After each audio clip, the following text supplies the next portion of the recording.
The first question whenever we start talking about liberalism is to press the person and say, what kind of liberalism are you talking about? Are you talking about an old-fashioned liberalism or a philosophical liberalism or a modern liberalism? Liberalism itself became a term in common usage in the early 19th century, around the 1830s. Liberalism is a thin political philosophy, and that's one of the beautiful things about it. It appeals to a shared bare minimum, a consensus that we can all latch onto. But as soon as people aren't learning about that social fabric at home or in school, or we invite a bunch of people, and we need a bunch of people, we need immigrants from other countries, but when we invite them all in and they haven't learned about that shared social fabric, then liberalism starts to not work so well. Concepts with Sean Buckley. Do you know what all the words mean that we use when we talk about political theory? I know I don't. In fact, if you press me for a definition, a strict definition of liberalism or conservatism, I would struggle. And so I thought it was necessary to spend some time and really try to unpack these words using as simple terms as possible. So what we're going to try to do here in the next 20 minutes or so is to look at the words themselves, political theory, and I'll just make a few brief introductory remarks about it. Then we're going to talk about liberalism, give you a working definition of liberalism. And then the third thing we're going to talk about is the individual. One of the four key pillars of liberalism is the individual. So we're going to talk about those three things. So first of all, political words, when you press people for them, like I just said, you'll find philosophers struggling to come up with concise, one-sentence definitions. In fact, people write whole books on what liberalism means or what conservatism means. Now, looking at that, you might say they mean nothing because no one can give me a clear definition. That's not true. They do mean something, and I think it's worth trying to wrap our heads around it.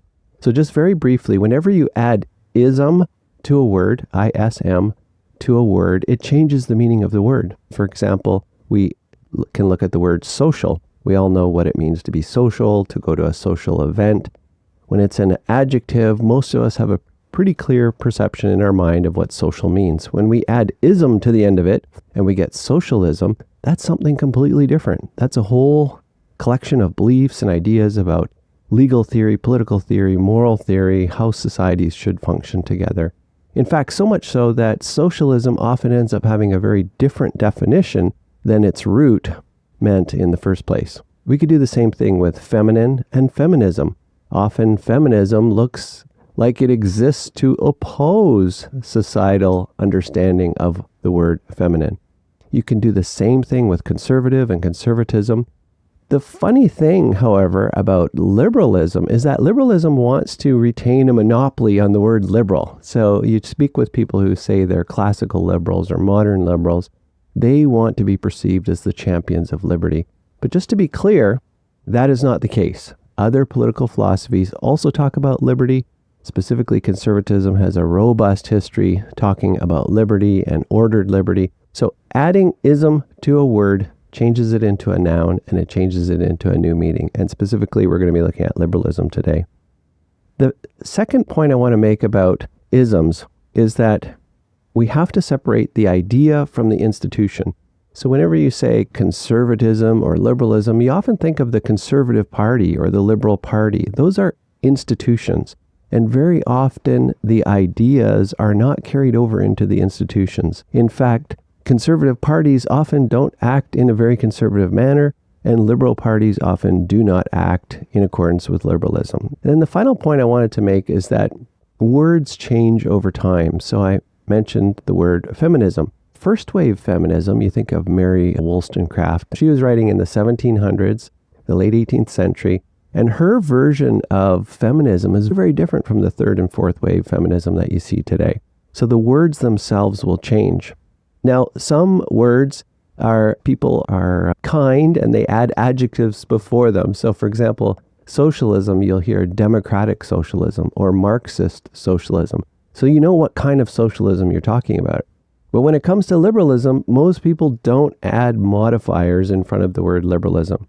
So the first question whenever we start talking about liberalism is to press the person and say, what kind of liberalism are you talking about? Are you talking about an old-fashioned liberalism or a philosophical liberalism or a modern liberalism? We're not going to get into those nuances right now, but I wanted to just highlight the issue that words can mean something completely different depending on how it's being used. So, what is liberalism? First of all, if we're an academic, again, like I mentioned, if you press them, they might have a hard time actually giving you a definition. They might refer to a large body of writers and books, a whole bunch of primary sources written hundreds of years ago, and then they'll talk about a whole bunch of secondary sources and people who've developed on those primary writers.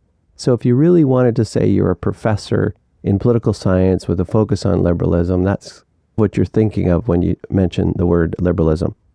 In fairness, we're not going to be talking about that because it's too hard to start listing off a whole bunch of authors. Maybe as we go, or even in the podcast we've had so far, you'll notice that we have mentioned a lot of these big names that have shaped political thinking in the West. But for this definition, we're not going to talk about those authors right now. But just to be fair, there is a group of authors that have written about liberalism, and they give definition to the word. Liberalism itself became a term in common usage in the early 19th century, around the 1830s. So remember, the French Revolution was at the end of the 18th century. And then into the 19th century, we have the common usage of terms such as liberalism and conservatism around this era. Most people would agree, most writers would agree, that liberalism has, at minimum, 4 essential concepts. And this is where I have to mention one other famous person that you just need to know. Francis Fukuyama is, I would argue, today's modern prophet of liberalism. Whenever liberalism is under attack, Fukuyama comes forward to defend it.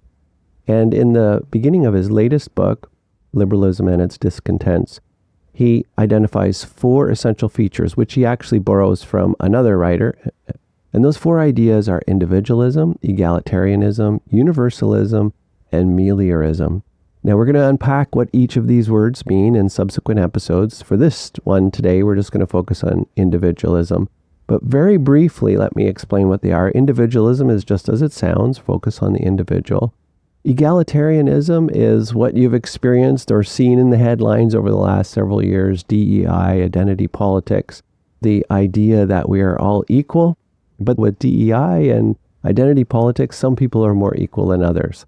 So we'll unpack that in another episode. I think some of the steam has come out of the egalitarian fervor, shall we say, over the last 5 to 6 years, but it's still an important thread in society. The third thing, though, is I think what we really need to focus on in the next 3 to 5 years, and that's universalism. You see this in Justin Trudeau and Mark Carney in Canada. Mark Carney's book, Values, is perfect case of the thinking behind universalism, the idea that we have universal values and we can instill those values anywhere and everywhere. Universalism led the neoconservatives to bomb Iraq and then think that they could set up elections and that a free market would blossom. And it just simply doesn't happen. Many values are not universal. They're specific to a certain area and they're contingent. Anyways, we'll unpack that later. Individualism, egalitarianism, universalism, and then meliorism is the idea that things can be improved, especially politically. So we can improve political structures, and we'll talk about that later as well. Now, to be clear, each of these 4 ideas, if we take them to their extreme or their purest form and we try to make them real in our lives, they'll actually conflict with each other. So they're in tension with each other at all times. One last comment about liberalism in general before we talk about the individual is that liberalism is a thin political philosophy, and that's one of the beautiful things about it. It appeals to a shared bare minimum, a consensus that we can all latch onto, and it rests on a robust social fabric. But liberalism itself doesn't talk about that social fabric. It assumes that a social fabric exists. And what do I mean by a social fabric? All the things that you learned from your mom and your grandma and the things that you should have learned in school, like how to be a decent person and tell the truth and stand in line and wait your turn.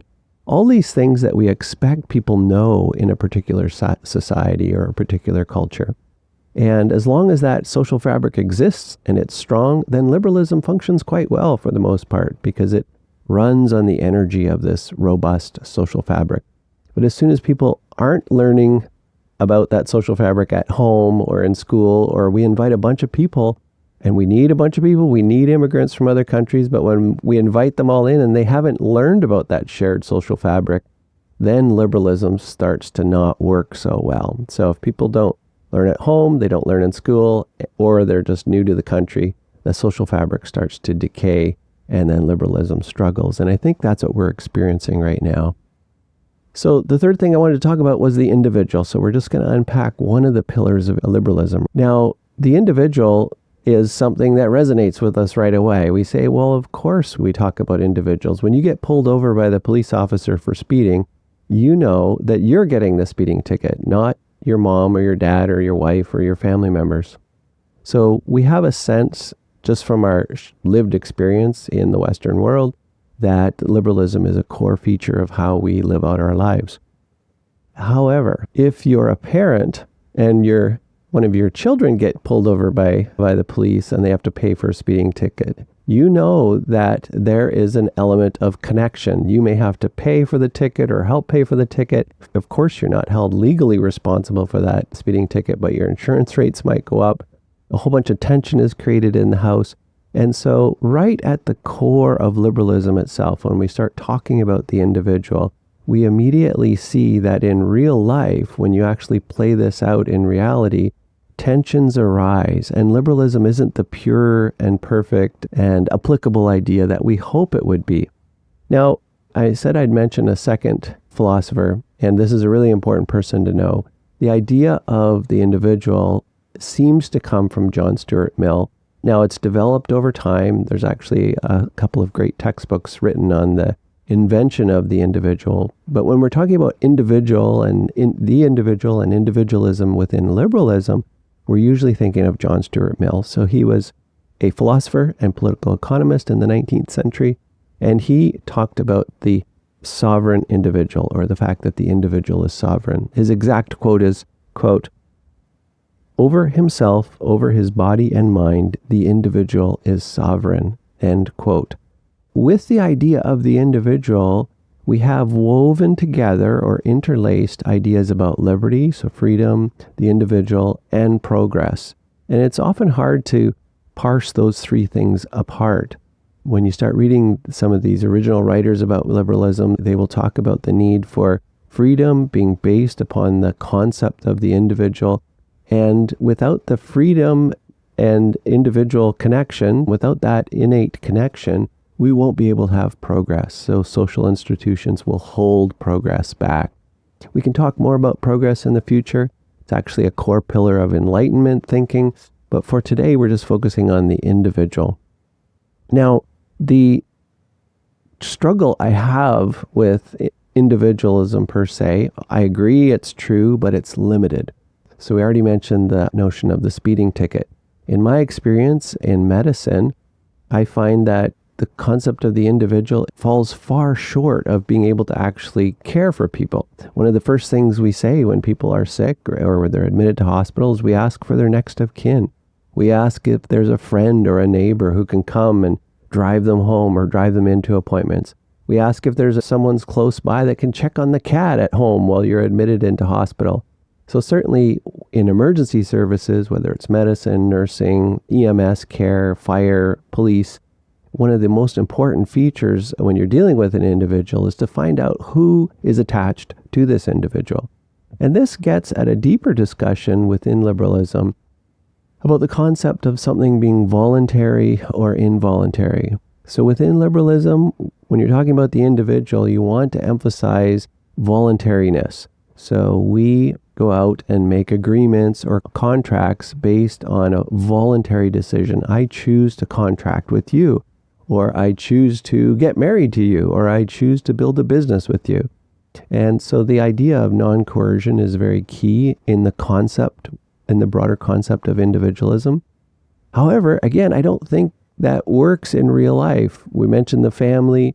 We are bound with a whole bunch of involuntary obligations. And we can't dismiss those involuntary obligations to our parents, to our children, to our in-laws. We can't dismiss those as being simply moral obligations. Politics is a branch of moral philosophy. And so to say that politics and political obligations and legal obligations are entirely different from our moral obligations, I think is unfair. They're all connected. Our politics and legal structures are based upon our understanding of what it means to be human, what it means to be bound up with tons of voluntary obligations, absolutely, but also some very real and inescapable involuntary obligations. So that's what leads me to have left liberalism, libertarianism, is I don't think the argument and the thinking around the individual is robust enough. We'll get into this more when we talk about conservatism later. So, just in recap, when we talk about political words and ideas, we need to understand what that suffix ism does. Ism changes an adjective to a noun. And so there's a transformation. For example, liberalism isn't always liberal. We need to understand that there's a difference between ideas and institutions. Just because you hear the word liberal party doesn't mean that they are actually about freedom. And then we need to understand that the isms themselves, conservatism, liberalism, feminism, socialism, they often change over time. And so it makes it more challenging, more exciting, more fun, but more challenging for us to figure out what people mean. We talked about liberalism. It's a very thin philosophy, has 4 features: individualism, egalitarianism, universalism, and meliorism. And we're going to unpack those as we go. And then I offer just a very brief discussion about the individual, individualism. What does that mean when we're talking about political theory? So in an episode coming up very soon, we're going to talk again with Professor von Hiking. One of his particular research interests is around friendship and personalism. Now, he identifies as a classical liberal, but I keep pushing him on that. I think he's more of a conservative classical liberal or a conservative liberal, but we could debate about the words later. But we're going to dig more deeply into what it means to have friendship as a core political value, and how does that fit with our understanding of individuals versus persons? So is there a difference between individualism and personhood? So I hope you find this helpful. It's really important that we spend a few moments wrapping our minds around what words mean, especially when we get into political theory. Thanks for checking this out. I look forward to seeing you on the next episode.